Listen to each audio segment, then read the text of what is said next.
Welcome to my channel. आज हम बात करेंगे 10 पास करने के बाद क्या करें, कौन सा सब्जेक्ट लें। बहुत बार ऐसा होता है बहुत से स्टूडेंट के साथ कि वो आगे क्या लें, उनको समझ में नहीं आता, वो कंफ्यूज हो जाते हैं कि आखिर आगे हमें पढ़ना क्या है। तो आज हम इसी बात पे बात करेंगे। वैसे ये तो हम जानते ही हैं कि पढ़ाई हम सब के लिए कितना ज़रूरी है, कितना अच्छा है, या फिर कोई अच्छी जॉब पाने के लिए जीवन में पढ़ाई का महत्व कितना ज़रूरी है, ये सब हम अच्छी तरह से जानते हैं। हर माँ बाप अपने बच्चों के अच्छी भविष्य के लिए अच्छी शिक्षा देना चाहते हैं, अच्छा एजुकेशन देना चाहते हैं, इसीलिए बच्चों को स्कूल भेजते हैं ताकि आगे जाके लाइफ सक्सेसफुल बन सके। लेकिन बहुत स्टूडेंट्स 10 के बाद कंफ्यूज हो जाते हैं, क्या करें, कौन सा सब्जेक्ट ले, 10 के बाद क्या पढ़ना सही है। तो ये बहुत बड़ा मैटर है। हमें 10 के बाद बहुत अच्छा सब्जेक्ट चुनना होता है, क्योंकि हमारा फ्यूचर उसी के ऊपर डिपेंड करता है। तो ये बहुत अहम फैसला होता है हमारे जीवन का, हमारे स्टडी लाइफ का। क्योंकि अगर आप 10 के बाद कोई सही सब्जेक्ट नहीं चुनते हैं तो आगे जाके आपको बहुत मुश्किलों का सामना करना पड़ सकता है। तो आज हम आपको बताएंगे कि 10 के बाद आप क्या करें, कौन सा सब्जेक्ट लें, आपको क्या चुनना चाहिए।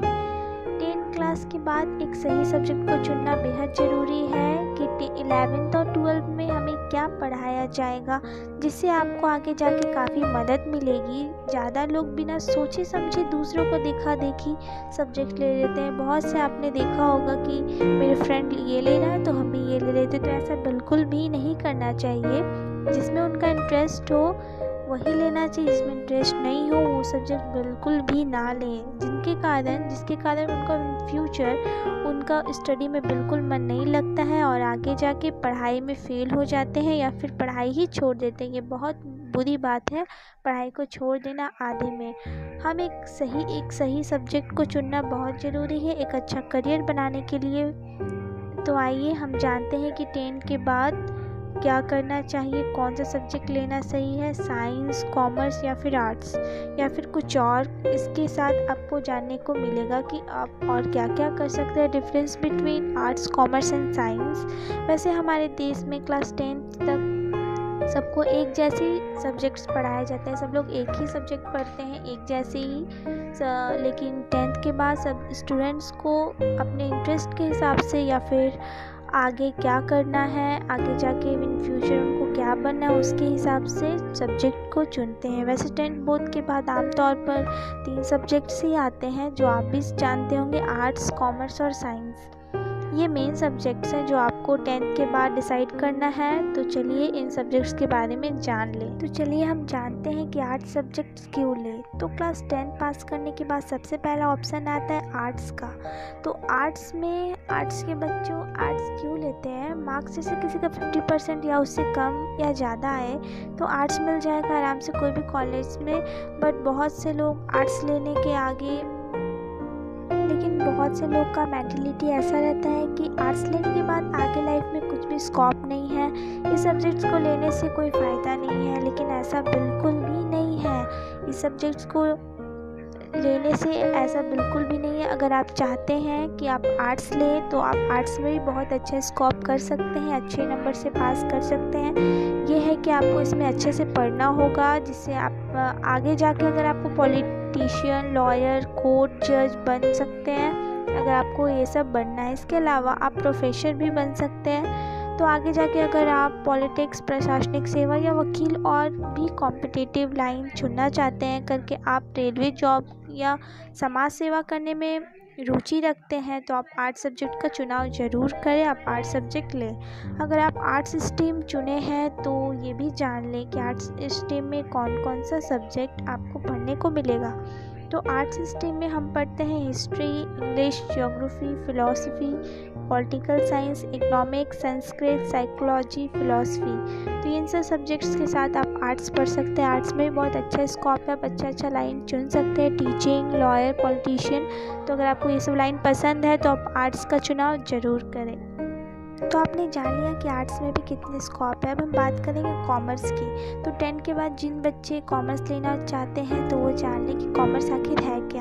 तो आर्ट्स के बाद सेकंड सब्जेक्ट में कॉमर्स ही आता है। इस सब्जेक्ट्स को आर्ट्स के मुकाबले थोड़ा ज़्यादा दर्जा दिया जाता है, क्योंकि इस सब्जेक्ट्स को लेने के लिए आपको 10th क्लास में 60% के करीब मार्क्स लाना होता है, तभी कुछ स्कूल आपको ये सब्जेक्ट्स देते हैं।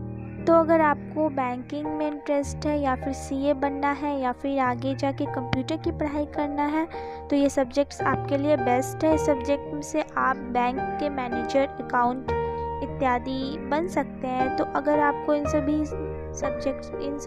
जॉब में इंटरेस्ट है, ये सभी आपको करना है, सीए करना है, बैंकिंग करना है, अकाउंटेंट करना है, तो इसमें इंटरेस्ट है तो आप ज़रूर कॉमर्स को चूज़ करें। तो कॉमर्स में जान लें कि कौन कौन से सब्जेक्ट्स आते हैं। तो कॉमर्स के अंदर accountancy, economics, business study, mathematics, English, ये सब सब्जेक्ट्स आते हैं। तो अब हम बात करेंगे साइंस। तो जिन बच्चों को साइंस में इंटरेस्ट, जिनको साइंस लेना है, जो साइंस स्ट्रीम सोच रहा है, तो उनके लिए मैं बता दूं कॉमर्स के बाद लास्ट सब्जेक्ट साइंस आता है, जो कि बहुत ज़्यादा वैल्यूबल सब्जेक्ट है। यानी इस सब्जेक्ट का डिमांड सबसे ज़्यादा है आगे चल के। वैसे ये सब्जेक्ट्स पढ़ना थोड़ा मुश्किल है, पर आपका इसमें इंटरेस्ट है तो आप इसे ज़रूर लीजिए। अगर आपको आगे जाके इंजीनियर, डॉक्टर, साइंटिस्ट बनना है तो आप इस सब्जेक्ट को चूज़ ज़रूर करें। साइंस में आपको 2 सब्जेक्ट्स मिलेंगे, मतलब साइंस को 2 सब्जेक्ट्स में बांटा गया है, एक मेडिकल और दूसरा नॉन मेडिकल। तो अगर आपको डॉक्टर बनना है तो आपको मेडिकल साइंस चुनना होगा, और अगर आपको इंजीनियर बनना है तो नॉन मेडिकल साइंस चुनना होगा। नॉन मेडिकल को हम प्योर साइंस भी कहते हैं। तो मेडिकल साइंस में या नॉन मेडिकल साइंस में कौन कौन से सब्जेक्ट्स आते हैं ये मैं आपको बता दूं। तो ऐसे तो इसमें सब्जेक्ट्स आते हैं physical science, chemistry, biology, math, English, Hindi subjects आते हैं। साइंस अगर आप स्ट्रीम के होते हैं तो ऐसे अगर आप जो मेडिकल लाइन चुनते हैं वो PCB, physical science, chemistry, biology लेते हैं, और जो इंजीनियरिंग लाइन चुनते हैं वो पीसीएम, फिज़िकल, केमिस्ट्री और मैथ्स लेते हैं। तो दोनों लाइन आप चुन सकते हैं। आप चाहे तो पीसीएमबी भी ले सकते हैं, जिसमें आप मेडिकल और इंजीनियरिंग दोनों लाइन चुन सकते हैं। आपका उसमें दोनों चांसेस रहेगा। और अगर आपको ये सब नहीं करना है, आप एक्स्ट्रा लाइन जाना चाहते हैं, तो आप एक्स्ट्रा स्टडी के लिए डिप्लोमा और आईटीआई भी कर सकते हैं। तो आज का वीडियो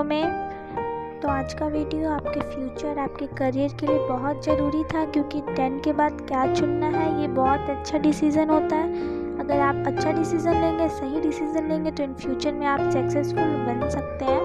तो मेरा वीडियो आपको कैसा लगा? आपको ज़रूर इस वीडियो से बहुत हेल्प मिली होगी। तो मेरा वीडियो देखने के लिए थैंक यू।